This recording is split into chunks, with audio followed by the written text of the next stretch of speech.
Good morning, students. Today we talk about last classல வந்து பார்த்தீங்கன்னா பேசிக் properties of magnet பார்த்தோம். அதோட கண்டினியூஷனை பற்றி நம்ம இந்த கிளாஸ்ல பார்க்க போகிறோம். ஃபர்ஸ்ட் வந்து பார்த்தீங்கன்னா மேக்னெட்டிக் ஃப்ளக்ஸ். மேக்னெட்டிக் ஃப்ளக்ஸ் அப்படின்னா சொல்லி பார்க்கலாம்.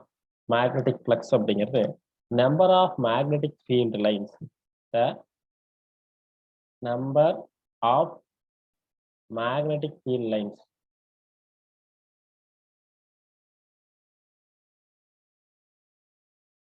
number of magnetic field lines crossing any area, number of magnetic field lines crossing any area normally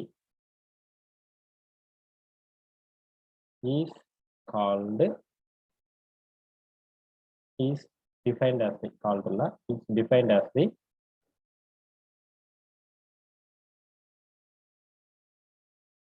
magnetic flux. இதுக்கு பை அப்படிங்கிறது வந்து பார்த்தீங்கன்னா இதுக்கான சிம்பிள் இந்த மாதிரி போட்டுக்கலாம், அல்லது இதே சிம்பிள் இந்த மாதிரி கூட போடலாம். ஒரு சர்க்கிள் போட்டு இந்த மாதிரி வருதுன்னா இது பை அப்படிங்கிறதுக்கான சிம்பிள். பை பி அப்படிங்கிறது மேக்னெட்டிக் ஃப்ளக்ஸ்க்கான சிம்பிள். ஓகேங்களா? சரியா? Throw area.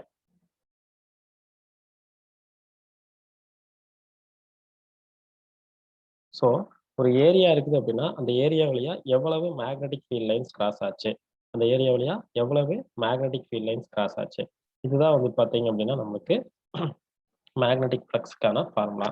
இதுல ஏரியா வெக்டர் அப்படின்னா என்ன அப்படிங்கிறத நம்ம ஃபர்ஸ்ட் தெரியணும். ஏரியா வெக்டர் அப்படிங்கிறது ஒரு சர்ஃபேஸ் எடுத்துட்டீங்க அப்படின்னா அந்த சர்ஃபேஸ்க்கு பர்பண்டிகுலரா ஒரு லைன் போட்ட அப்படின்னா அந்த பர்பண்டிகுலர் லைனோட டைரக்ஷன் தான் வந்து பார்த்தீங்கன்னா ஏரியா வெக்டர் அப்படின்னு சொல்லி நம்ம சொல்லலாம். ஓகேங்களா? சரி, இப்போ நம்மளுக்கு 5b equal to magnetic field B vector dot A vector அப்படின்னு சொல்லி சொல்லலாம். ஓகேங்களா?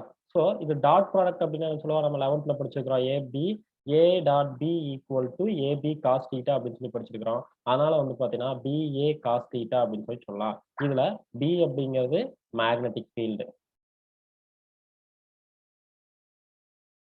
நெக்ஸ்ட் ஏ அப்படிங்கிறது வந்து பார்த்தீங்கன்னா area.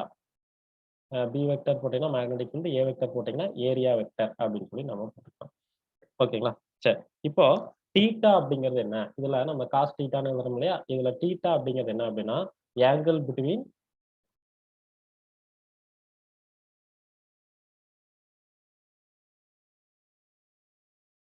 angle between b vector and a vector. ஓகேங்களா? ஸோ இதான் வந்து பார்த்தீங்கன்னா தீட்டா அப்படின்னு வச்சுக்கலாம். சரி, இப்போ இதுல ஸ்பெஷல் கேசஸ் ஒரு சிலது இருக்குது, அதை பத்தி பார்க்கலாம்.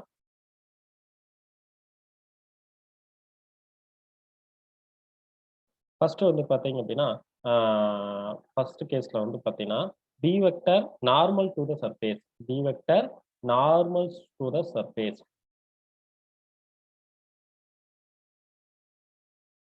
ஸோ இது என்ன அப்படின்னு சொல்லி பார்த்தீங்கன்னா இது வந்து பார்த்தீங்கன்னா சர்ஃபேஸ். ஓகேங்களா? இந்த சர்ஃபேஸோட டைரக்ஷன் வந்து பார்த்தீங்க அப்படின்னா இந்த டைரக்ஷன்ல இருக்குன்னு வச்சுங்களேன்.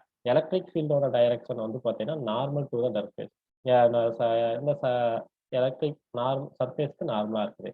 ஸோ அப்போ வந்து பார்த்தீங்கன்னா B vector parallel to A vector. So B vector A வெக்டரும் பேரலா இருக்குது. அதனால தீட்டா ஈக்குவல் டு 0 டிகிரி. அப்போ காஸ் 0 டிகிரியோட வேல்யூ ஈக்குவல் டு 1. அதனால 5b ஈக்குவல் டு BA அப்படின்னு சொல்லி சொல்லலாம். அதாவது மேக்சிமம் அப்படின்னு சொல்லி கிடைக்கலாம். மேக்னெட்டிக் ஃப்ளக்ஸ் வந்து பார்த்தீங்கன்னா மேக்சிமம் அப்படின்னு சொல்லி நம்ம சொல்லலாம். என்ன நினைக்கிறீங்களா? சரி, சப்போஸ் பர்பண்டிகுலரா இருக்குன்னு வச்சுங்களேன். இது ஏரியா வெக்டர். இந்த ஏரியா வெக்டர் இப்படி இருக்குது. மேக்னெட்டிக் ஃபீல்டு இந்த டைரக்ஷன்ல இருக்குது. மேக்னெட்டிக் ஃபீல்டு பி வெக்டர் வந்து பார்த்தீங்க அப்படின்னா இந்த டைரக்ஷன், இது மேக்னெட்டிக் ஃபீல்டோட டைரக்ஷன். இப்போ theta equal to 90 degree. Cos 90 degree 0. இப்போ நம்மளுக்கு மேக்னெட்டிக் ஃப்ளக்ஸ் என்ன ஆயிரும்? 0 ஆயிரும். ஸோ இது வந்து பார்த்தீங்க அப்படின்னா மேக்னெட்டிக் ஃப்ளக்ஸ் பேரலா இருக்கிறப்ப 0. ஸோ ஏரியாவும் மேக்னெட்டிக் ஃபீல்டும் பர்பண்டிகுலரா இருந்துச்சு அப்படின்னா மேக்னெட்டிக் ஃபீல்டு 0. ஏரியா வெக்டரும் மேக்னெட்டிக் ஃபீல்டும் ஒரே டைரக்ஷன்ல இருந்துச்சு அப்படின்னா நமக்கு மேக்னெட்டிக் ஃப்ளக்ஸ் வந்து பார்த்தீங்கன்னா மேக்ஸிமம். ஓகேங்களா? சரி, இப்போ magnetic field is not uniform over a surface. So uniform இல்லாத சர்ஃபேஸ்க்கு மேக்னெட்டிக் ஃபீல்டு நம்ம அந்த சிம்பலும் போடலாம், இந்த மாதிரி சிம்பலும் ஒரு சர்க்கிள் போட்டு ஒரு கோடு போட்டோம்னா வரக்கூடிய சிம்பலும் போடலாம். Equal to integral of B vector dot DA vector. Sorry,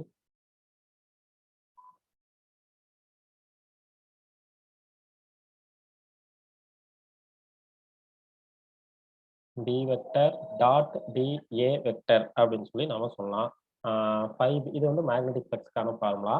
so 5b equal to 5b equal to B vector dot D A vector அப்படின்னு சொல்லி நம்ம சொல்லலாம். ஸோ இந்த மேக்னெட்டிக் ஃப்ளக்ஸ் இதே வந்து பார்த்தீங்கன்னா நம்மளுக்கு மேக்னெட்டிக் ஃபீல்ட் இஸ் நாட் யூனிஃபார்மா இருந்துச்சு அப்படின்னா ஒவ்வொரு இடத்துலையும் மேக்னெட்டிக் ஃபீல்ட் கிடைச்சு அதை இன்டகிரேட் பண்ணிக்கலாம். சரி, இந்த மேக்னெட்டிக் ஃப்ளக்ஸ் அப்படிங்கிறது வந்து பார்த்தீங்கன்னா ஸ்கேலார் குவான்டிட்டி. மேக்னெட்டிக் ஃப்ளக்ஸ் அப்படிங்கிறது ஸ்கேலார் குவான்டிட்டி. இதோட எஸ்ஐ யூனிட் வந்து பார்த்தீங்க அப்படின்னா மேக்னெட்டிக் ஃப்ளக்ஸோட எஸ்ஐ யூனிட் வந்து பார்த்தீங்கன்னா வெபர் அப்படின்னு சொல்லி சொல்லலாம். மேக்னெட்டிக் ஃப்ளக்ஸோட எஸ்ஐ யூனிட் வெபர் அப்படின்னு சொல்லி நம்ம சொல்லலாம். சரி, இது இந்த வெபர் அப்படிங்கிறதுக்கான சிம்பிள் வந்து பார்த்தீங்கன்னா WB அப்படின்னு சொல்லி நம்ம எழுதிக்கலாம். ஓகேவா? இதோட டைமென்ஷன் வந்து பார்த்தீங்கன்னா ml² T⁻⁻2 ஆம்பியர் பவர் -1. இதுதான் வந்து பார்த்தீங்கன்னா மேக்னெட்டிக் ஃப்ளக்ஸ்க்கான டைமென்ஷன். ஓகேங்களா? இதோட சிஜிஎஸ் யூனிட் இது வந்து பார்த்தீங்க அப்படின்னா எஸ்ஐ யூனிட். இப்போ நம்ம இங்க எழுதுனது இது வந்து எஸ்ஐ யூனிட். அடுத்து வந்து பார்த்தீங்க அப்படின்னா சிஜிஎஸ் யூனிட் நம்ம பார்க்கலாம். சிஜிஎஸ் யூனிட் வந்து பார்த்தீங்க அப்படின்னா மேக்ஸ்வெல் அப்படிங்கிறது மேக்னெட்டிக் ஃப்ளக்ஸோட சிஜிஎஸ் யூனிட் அப்படின்னு சொல்லி நம்ம சொல்லலாம். ஓகேங்களா? ஸோ இது வந்து பார்த்தீங்க அப்படின்னா CGS unit of magnetic flux. ஓகேங்களா? சரி, இப்போ அந்த சிஜிஎஸ் யூனிட்டுக்கும் எஸ்ஐ யூனிட்டுக்கு இடையில கூடிய அந்த ரிலேஷன்ஷிப் என்ன அப்படின்னா 1 வெபர் அப்படிங்கிறது வந்து பார்த்தீங்கன்னா ஈக்குவல் டு 10⁸ மேக்ஸ்வெல் அப்படின்னு சொல்லி சொல்லலாம். 1 மார்க்ல கேட்கலாம், நோட் பண்ணி வச்சுக்கோங்க. ஓகேங்களா? 10⁸ மேக்ஸ்வெல். ஓகேங்களா? Okay.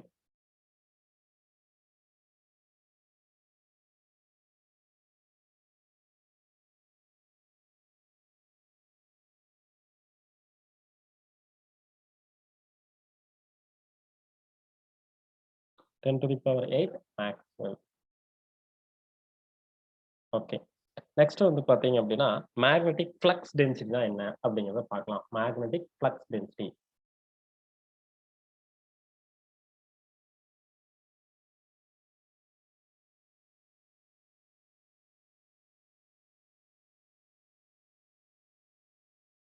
Magnetic flux density is defined as the number of magnetic field lines crossing per unit area. Number of magnetic field lines, number of magnetic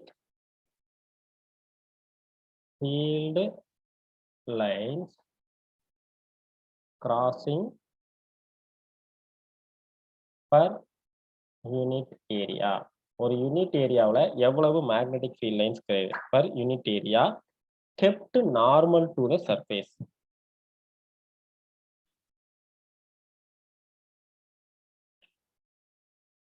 To the direction of lines of force. Force அப்படின்னு சொல்லி சொல்லுவாங்க. Magnetic flux density ஓட SI unit. SI unit of magnetic flux density.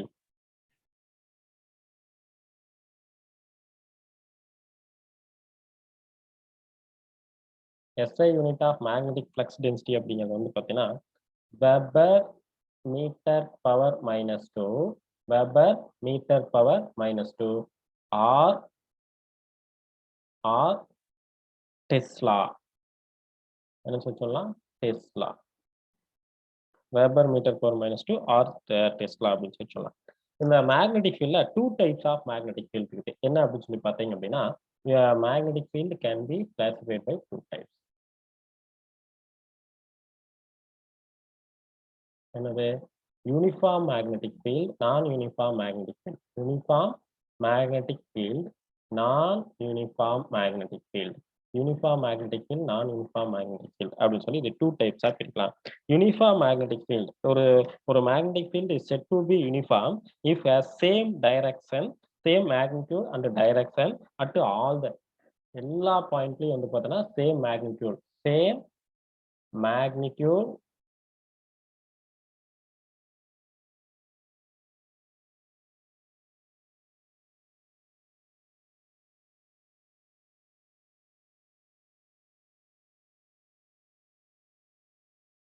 and same magnitude and same direction.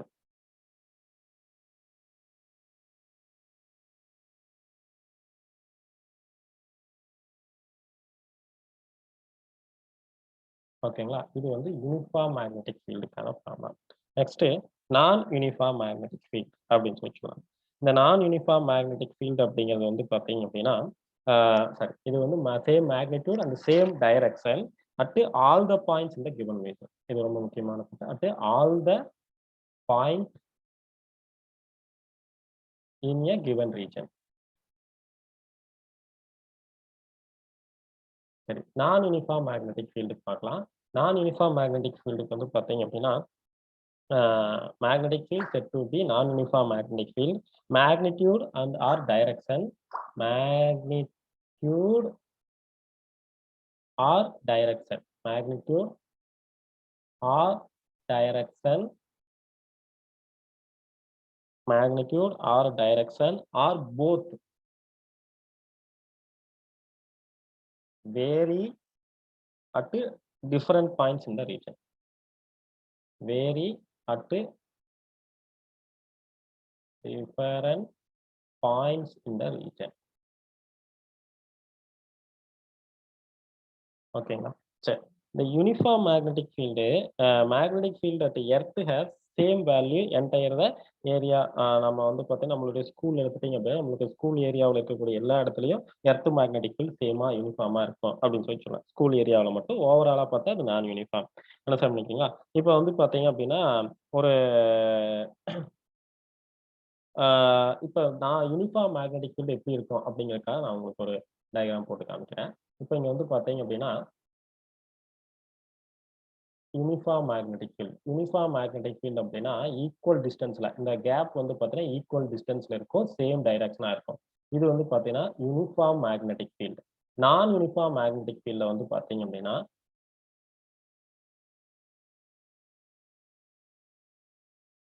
நான் uniform magnetic ஃபீல்ட்ல வந்து பார்த்தீங்கன்னா அதோட direction வேற வேற டைரக்ஷனா இருக்கும். என்ன சொல்றீங்களா? அதோட டைரக்ஷன் வேற வேற டைரக்ஷன், மேக்னிடியூட் சேமா இருக்கலாம் அல்லது மேக்னிடியூட் அண்ட் டைரக்ஷன் ரெண்டுமே என்ன ஆயிருக்கலாம்? சேஞ்ச் ஆயிருக்கலாம். சரியா? இங்க வந்து பார்த்தீங்கன்னா டைரக்ஷன் வேற, மேக்னிடியூட் இந்த கேப் வந்து ஈக்குவல் கேப்பா இருக்குது, மேக்னிடியூட் சேமா இருக்கு. இங்க ஒவ்வொரு இடத்துலயும் ஒவ்வொரு கேப்பு, டைரக்ஷன் வேறையா இருக்குது. இதெல்லாம் வந்து பார்த்தீங்கன்னா நான் யூனிஃபார்ம் மேக்னெட்டிக் ஃபீல்ட் அப்படின்னு சொல்லலாம். ஓகேவா? அடுத்து வந்து பார்த்தீங்க அப்படின்னா சாரி, இது ஒரு மேக்னெட்னு வச்சுங்களேன். இதுல வந்து பார்த்தீங்கன்னா இது சவுத் போல், இது north pole. Magnetic field line south pole to north pole to south pole அப்படிங்கிற டைரக்ஷன்ல இருக்கும். பட் இன்சைட் த மேக்னெட் வந்து பார்த்தீங்க அப்படின்னா நமக்கு எப்படி இருக்கும்? இன்சைட் த மேக்னெட்ல வந்து பார்த்தீங்க அப்படின்னா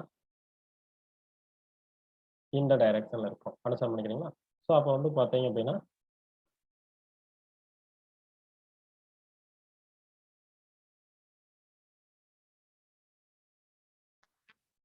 ஓகே. ஸோ, இப்போ நம்ம ஒரு மேக்னெட்னால ப்ரொடியூஸ் ஆகக்கூடிய மேக்னெட்டிக் ஃபீல்ட் ஓகேங்களா? இந்த மேக்னெட்டிக் ஃபீல்டோட டைரக்ஷன் வந்து பார்த்தீங்கன்னா, ஒவ்வொரு இடத்துலயும் இங்க வந்து பார்த்தீங்கன்னா மேக்னெட்டிக் ஃபீல்ட் அதிகமா இருக்கும். இங்க மேக்னெட்டிக் ஃபீல்ட் கம்மியா இருக்கும். சரி, இந்த போல்ஸ்ல மேக்னெட்டிக் ஃபீல்டு அதிகமா இருக்கும். ஈக்குவேட்டர்ல மேக்னெட்டிக் ஃபீல்டு கம்மியா இருக்கும். நெக்ஸ்ட் இதோட டைரக்ஷன் ஒவ்வொரு இடத்துலயும் ஒவ்வொரு மாரி இருக்கு. ஸோ இப்படி இருக்கிறதுனால வந்து பார்த்தீங்கன்னா, இதுவும் வந்து பார்த்தீங்கன்னா நான் யூனிஃபார்ம் மேக்னெட்டிக் ஃபீல்ட் அப்படின்னு சொல்லி சொல்றோம். அப்போ ஒரு பார் மேக்னெட்னால ப்ரொடியூஸ் ஆகக்கூடிய magnetic field non uniform magnetic field அப்படின்னு சொல்லி நம்ம சொல்லலாம். சரி. இப்போ அதே மாரி வந்து பார்த்தீங்கன்னா, கூலும் இன்வெர்ஸ் ஸ்கொயர் லா அப்படின்னு நம்ம சொல்லி பார்க்கலாம். கூலும் இன்வெர்ஸ் ஸ்கொயர் லா.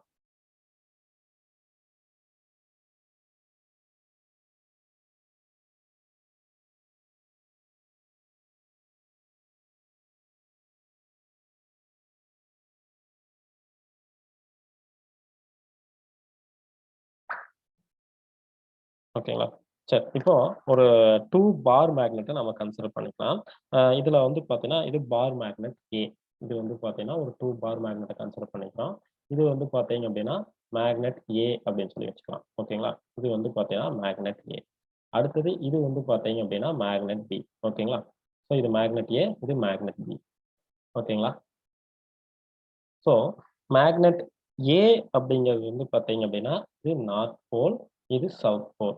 இது மேக்னெட் ஏ. ஓகேங்களா? இது நார்த் போல், இது சவுத் போல். இது மேக்னெட் பி. இப்போ இந்த நார்த் போல் இது என்ன ஆகும் அப்படின்னு சொல்லி பார்த்தீங்க அப்படின்னா, ஓகேங்களா? நார்த் போல் ஒண்ண ரிப்பல் பண்ணும். ஒரு மேக்னெட்டோட நார்த் போலுக்கு பக்கத்தால இன்னொரு மேக்னெட்டோட நார்த் போல் கொண்டு போனாவோ, ஆர் இன்னொரு மேக்னெட்டோட சவுத் போலுக்கு பக்கத்தால இன்னொரு மேக்னெட்டோட சவுத் போல் கொண்டு போனாவோ, ஒண்ணொண்ணு என்ன பண்ணும்? ரிப்பல்சிவ் ஃபோர்ஸ் ஆக்ட் ஆகும். என்னன்னு சொல்லி சொல்லுவோம்? ஆ ரிப்பல்சிவ் ஃபோர்ஸ் ஆக்ட் ஆகும். ஓகேங்களா? அட் த சேம் டைம் வந்து பார்த்தீங்க அப்படின்னா, ஆ ஒரு மேக்னெட் எடுத்துக்கிட்டு ஓகேங்களா? இது ஒரு மேக்னெட், இது ஒரு மேக்னெட் அப்படின்னு சொல்லி எடுத்துக்கலாம்.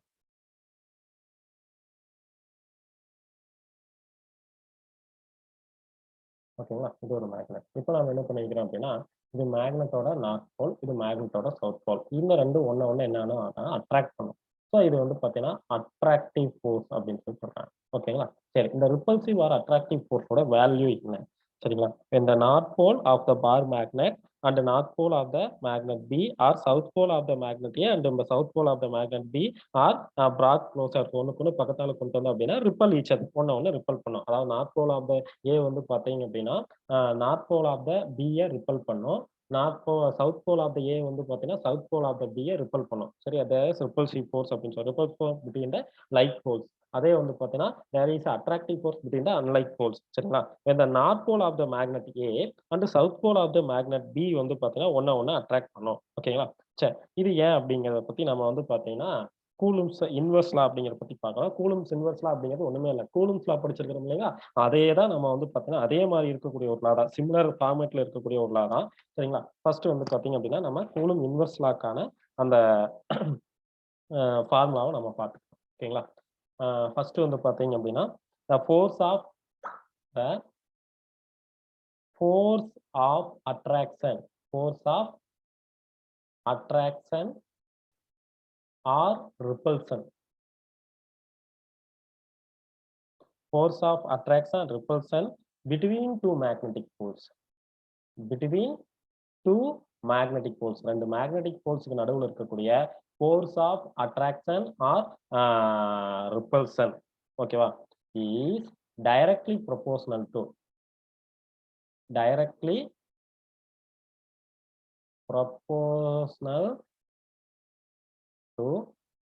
product of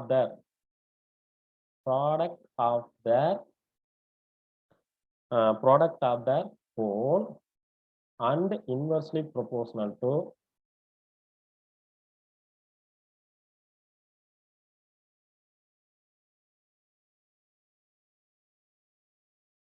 square of distance between them. Between them எழுத கிடம்பத்திலேயே them. ஓகேங்களா?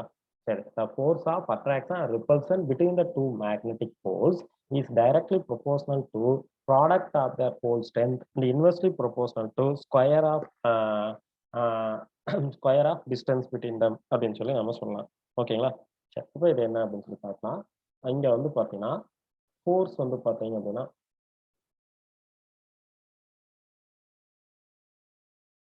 ஃபோர்ஸ் சரிங்களா? அந்த மேக்னெட்டிக் ஃபோர்ஸ் வந்து பார்த்தீங்கன்னா, directly proportional to product of the pole ஸ்ட்ரென்த்ன்னு சொல்லலாம். நம்ம போல்ஸ்ன்னு சொல்லலாம். மேக்னெட்டிக் போல்ஸ்ன்னு சொல்லலாம். மேக்னெட்டிக் சார்ஜ்ன்னு சொல்லலாம். இந்த கியூக்கு நெறைய பேர் இருக்குது. என்னது? போல் ஸ்ட்ரென்த் அப்படின்னு சொல்லலாம். போல் ஸ்ட்ரென்த் அல்லது மேக்னெட்டிக் போல்ஸ். ஓகேங்களா? ஆர் வந்து பார்த்தீங்க அப்படின்னா, போல் ஸ்ட்ரென்த்ன்னு சொல்லலாம். மேக்னெட்டிக் போல்ன்னு சொல்லலாம். அல்லது மேக்னெட்டிக் சார்ஜ் அப்படின்னு சொல்லலாம். Magnetic charge. சரிங்களா? இத பத்தி நம்ம லாஸ்ட் வீடியோல சொல்லியிருக்கிறோம். சரிங்களா? இது வந்து பார்த்தீங்கன்னா, directly proportional product of the pole strength. இதையே MA அண்ட் MB சரிங்களா? மேக்னெட் A, மேக்னெட் B அப்படின்னு கூட நம்ம வச்சுக்கலாம். ஓகேங்களா? நம்ம தெளிவா எழுதிக்கலாம். QMA, QMB ஓகேங்களா? சரி. நெக்ஸ்ட் வந்து பார்த்தீங்க அப்படின்னா, F வெக்டர் இது இந்த வெக்டர் போட வேண்டாம். நெக்ஸ்ட் வந்து பார்த்தீங்க அப்படின்னா, force directly proportional inversely proportional to square of distance between them. So இதை சேர்த்து எழுதுனா F vector directly proportional to QMA, QMB by R square. இந்த இடத்துல ஆர் கேப் போட்டுக்கோங்க. ஏன்னா ஒரு ஈக்குவேஷனுக்கு லெஃப்ட் சைட்ல வெக்டர் வந்துச்சுன்னா ரைட் சைட்லயும் அந்த வெக்டர் நோட்டேஷன் வந்துடணும். ஸோ அதுக்காக இந்த டைரக்ட்லி ப்ரொபோஷன் எடுக்கிறதுக்காக நம்ம ஒரு கான்ஸ்டன்ட்டை ஆட் பண்ணலாம். அண்டர்ஸ்டாண்ட் பண்ணிக்கிறீங்களா?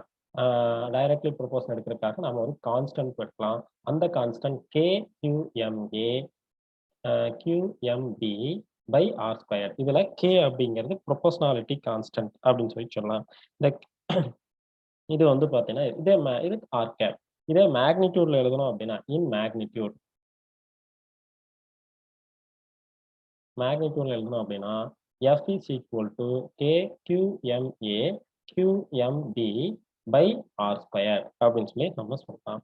ஓகேங்களா? இதுல K அப்படிங்கிறது வந்து பார்த்தீங்க அப்படின்னா, ப்ரொபோர்ஷனாலிட்டி கான்ஸ்டன்ட் அப்படின்னு சொல்லி சொல்லலாம். K ஓட வேல்யூ ப்ரொபோர்ஷனாலிட்டி கான்ஸ்டன்ட் அப்படின்னு சொல்லி சொல்லலாம். ஓகேங்களா? சரி. இந்த ப்ரொபோர்ஷனாலிட்டி கான்ஸ்டன்ட் வந்து பார்த்தீங்கன்னா, K அப்படின்னு சொல்லி சொல்றாங்க. இந்த வேல்யூ ஆஃப் K அப்படிங்கிறது வந்து பார்த்தீங்க அப்படின்னா, வேல்யூ ஆஃப் K ஓட வேல்யூ வந்து பார்த்தீங்கன்னா, μ0/4π அப்படின்னு சொல்லி சொல்லலாம். இது approximately equal to 10⁻⁻7 henry metre power -1 அப்படின்னு சொல்லி சொல்லலாம். ஓகேங்களா? இதுல μ0 அப்படிங்கிறது என்ன? μ0 அப்படிங்கிறது ஒரு நியூ குவான்டிட்டியா இருக்குது இல்லையா? இந்த μ0 அப்படின்னா என்ன அப்படின்னு சொல்லி பார்த்தீங்கன்னா, μ0 அப்படிங்கிறது வந்து பார்த்தீங்க அப்படின்னா, absolute permeability of free space. என்ன சொல்லி சொல்றோம்? அப்சல்யூட் பெர்மியபிலிட்டி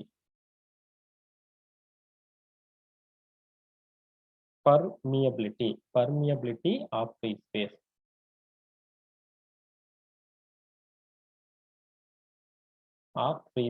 இதைய absolute permeability of free space அப்படின்னு சொல்லலாம். அல்லது வந்து பார்த்தீங்கன்னா, ஏர் அப்படின்னு சொல்லி சொல்லலாம். R vacuum. ஃப்ரீ ஸ்பேஸ் அப்படிங்கிறது ஏராவும் இருக்கலாம். ஆர் வேக்யூமாவும் இருக்கலாம். சரிங்களா? அந்த ஏர் ஆர் வேக்யூம்ல பெர்மியபிலிட்டி எவ்வளவோ அதைத்தான் அப்சல்யூட் பெர்மியபிலிட்டி μ0 அப்படின்னு சொல்லி நம்ம மென்ஷன் பண்றோம். அண்டர்ஸ்டாண்ட் பண்ணிக்கிறீங்களா? சரி. இதுக்கு அடுத்து வந்து பார்த்தீங்க அப்படின்னா, நாம ஒரு சம் பார்க்கலாம். இந்த சம்ல வந்து பார்த்தீங்கன்னா, எக்ஸாம்பிள் 3.5 இந்த சம்ல வந்து பார்த்தீங்க அப்படின்னா, நம்மளுக்கு என்ன குடுத்துருக்காங்க அப்படின்னா, the repulsive force between the two magnetic poles F is equal to 9 into 10 to the power minus 3 Newton. The two poles are equal in strength. ரெண்டுமே ஈக்குவல் ஸ்ட்ரென்த். அப்போ QMAவும் QMBயும் அதாவது நார்த் போலோட ஸ்ட்ரென்த்தும் சவுத் போலோட ஸ்ட்ரென்த்தும் ஈக்குவல் அப்படின்னு கூட நம்ம எழுதிக்கலாம். ஓகேங்களா? If the two poles are equal strength and separated by a distance 10 centimeter R equal to 10 centimeter, calculate the pole strength. அப்ப Q எவ்வளவுன்னு சொல்லி கேட்டிருக்காங்க. QM எவ்வளவு அப்படின்னு சொல்லி கேட்டிருக்காங்க. நம்மளுக்கு ஃபார்முலா என்ன? ஃபார்முலா வந்து பார்த்தீங்க அப்படின்னா என்ன சொல்லி சொல்றாங்க? ஃபார்முலா இங்க எழுதிக்கலாம். F is equal to QMA QMB by R square. சரி, இந்த ஃபார்முலாவில் ஒரு தப்பு இருக்குது. என்ன? இந்த கான்ஸ்டன்ட்டை இங்க போடாம எழுதிட்டோம். Kங்கிறது கான்ஸ்டன்ட். ஓகேங்களா? இது எழுதியாச்சு. இப்போ நாம என்ன பண்ணலாம் அப்படின்னு சொல்லி பார்த்தீங்க அப்படின்னா, ஃபோர்ஸ் தெரியும். இந்த வேல்யூ எல்லாம் சப்ஸ்டிட்யூட் பண்ணியிருக்கிறோம். அதையெல்லாம் சப்ஸ்டிட்யூட் பண்ணலாம். 9 into 10 to the power minus 3 இது ஃபோர்ஸுக்கானது. K ஓட வேல்யூ என்னது? 10 to the power minus 7 10 to the power minus 7 into QM ரெண்டுமே சேம். அதனால QM ஸ்கொயர்னு போட்டுக்கலாம். Pi R square. ஆர் ஸ்கொயருங்க 10 சென்டிமீட்டர். 10 சென்டிமீட்டர் எப்படி எழுதலாம்? 10 into 10 to the power minus 2 மீட்டர்னு எழுதலாம். 10 into 10 to the power minus 2 whole square அப்படின்னு சொல்லி எழுதிக்கலாம். அப்போ 9 into 10 to the power minus 3 into 10 to the power minus 7 இந்த இது அப்படியே அந்த சைடு போச்சு அப்படின்னா இன்டூ இது வந்து 10 square into 10 to the power minus 4 equal to 10 to the power minus 7 into QM square அப்படின்னு சொல்லி நம்ம நினைக்கலாம். என்ன சொன்னீங்களா? இங்க 10 to the power இங்க 10 to the power minus 7 இல்லை இல்லையா? அதுதான் அந்த சைடு இருக்குது. ஓகே, இது எல்லாத்தையும் சேர்த்து நம்மளுக்கு என்ன வருது அப்படின்னு சொல்லி பார்த்தீங்க அப்படின்னா QM ஸ்கொயர். இது எல்லாத்தையும் சேர்க்கணும் அப்படின்னா QM equal to 10 to the power minus 7 இந்த பக்கம் வந்துச்சுன்னா இந்த 10 to the power minus 7க்கும் இந்த 10 to the power minus 7க்கு கேன்சல் ஆகிடும். மீதி 10 ஸ்கொயர்டு இருக்கும். அப்போ 900 அப்படின்னு வரும். 900க்கு இது Q ஸ்கொயர்டோட வேல்யூ. QM மட்டும் வேணும் அப்படின்னா நம்ம என்ன பண்ணலாம்? இதுக்கு ரூட் எடுக்கலாம். ரூட் ஆஃப் 900ஓட வேல்யூ 30. அப்போ 30 நியூட்டன் டெஸ்லா பவர் -1. இதுதான் QM. இங்க இடம்பத்துல அப்படிங்கிறனால இங்க வர QM equal to 30 Newton Tesla power -1. ஓகேங்களா? இதுதான் வந்து பார்த்தீங்கன்னா அந்த 3.5 சம்முக்கு ஆன்சர். ஓகேங்களா? சரி, இப்போ நெக்ஸ்ட் கொஸ்டின் போய்க்கலாம். நெக்ஸ்ட் என்ன பார்த்தீங்க அப்படின்னு சொல்லி பார்த்தீங்க அப்படின்னா, magnetic field at a point along the axial line of the bar magnet அப்படிங்கிறத பத்தி பார்க்குறோம். ஸோ அந்த ஆக்சியல் லைனும், ஈக்குவல் லைனும் வந்து பார்த்தீங்கன்னா, ரொம்ப முக்கியமான ஒரு 5 மார்க். ஓகேங்களா? இந்த 2ம் ரொம்ப முக்கியம். அடிக்கடி கேட்கக்கூடிய ஒரு கொஸ்டின். எப்படி வந்து பார்த்தீங்கன்னா, நம்ம அந்த ஃபர்ஸ்ட் லெசன்ல வந்து பார்த்தீங்கன்னா, ஆக்சியல் லைன், ஈக்வட்டோரியல் பிளேன் பார்த்தோமோ, அதே மாரி இங்கேயும் வந்து பார்த்தீங்கன்னா, ஆக்சியல் லைன், அ ஈக்வட்டோரியல் லைன் அப்படிங்கிறது ரொம்ப முக்கியமான ஒரு 5 மார்க். ஸோ இந்த கொஸ்டின வந்து பார்த்தீங்கன்னா, நம்ம நெக்ஸ்ட் கிளாஸ்ல பார்க்கலாம். Thank you. Bye, by.